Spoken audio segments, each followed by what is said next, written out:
Hello మాస్టారు, ఏముండే madam గారు. ఎప్పుడైనా మీరు టొమాటో రోటి పచ్చడి ఎప్పుడైనా టేస్ట్ చేశారా? సరే అండి, చూసేద్దామా. మన ఆర్ఎన్ కిచెన్ స్టోరీస్ వాళ్ళు పెట్టారంట వీడియో. సరే, మరి ముందుగా మనం పచ్చిమిర్చిలను తీసుకొని ఒక కడాయిలో ఆయిల్ వేసుకొని అందులో వేయించాలి. అలా వేగుతూ ఉండగా దాంట్లో కాస్త జీలకర్ర యాడ్ చేయాలి. జీలకర్ర అని ఎందుకు యాడ్ చేస్తామంటే, జీలకర్ర అనేది ఆయిల్లో వేగితే చాలా రుచికరమైన టేస్ట్ ఇస్తుందన్నమాట రోటి పచ్చడికి.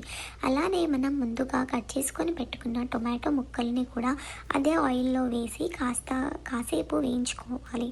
అలా వేగుతూ ఉండగా అందులో కొంచెం పుదీనా ఇంకా కొత్తిమీర కూడా యాడ్ చేయాలి. యాడ్ చేసి కలిపి కాసేపు ఉడకనివ్వాలి అనమాట ఆ ప్యాన్లో.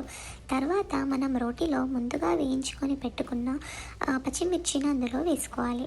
పచ్చిమిర్చి, ఎల్లిపాయలు మొత్తం వేసి అది కాస్త పేస్ట్ లాగా దంచుకుంటాము.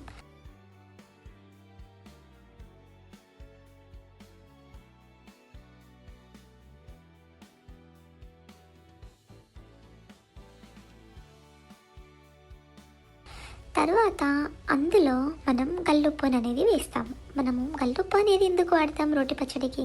ఎందుకంటే మనకి మెత్తటి ఉప్పు కన్నా కూడా కల్లుప్పు అనేది వాడితే పచ్చడి అనేది చాలా రుచికరంగా వస్తుందన్నమాట. అది ఈ రోటి పచ్చడి అనే కాదు, మనం మిక్సీలో చేసుకున్నప్పుడు కూడా కల్లుప్పు అనేది వాడితే మనకి పచ్చడి టేస్ట్ చాలా చాలా బాగుంటుంది.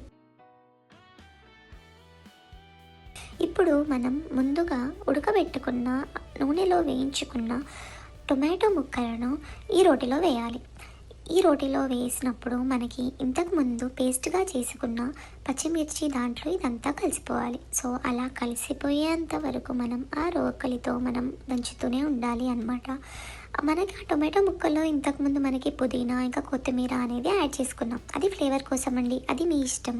కొంతమంది ఏంటంటే పుదీనా కొత్తిమీర లేకుండా కూడా టొమాటో పచ్చడి అనేది చేసుకుంటారు. ఇది ఇలా వేస్తే ఇంకా చాలా రుచికరంగా ఉంటుంది.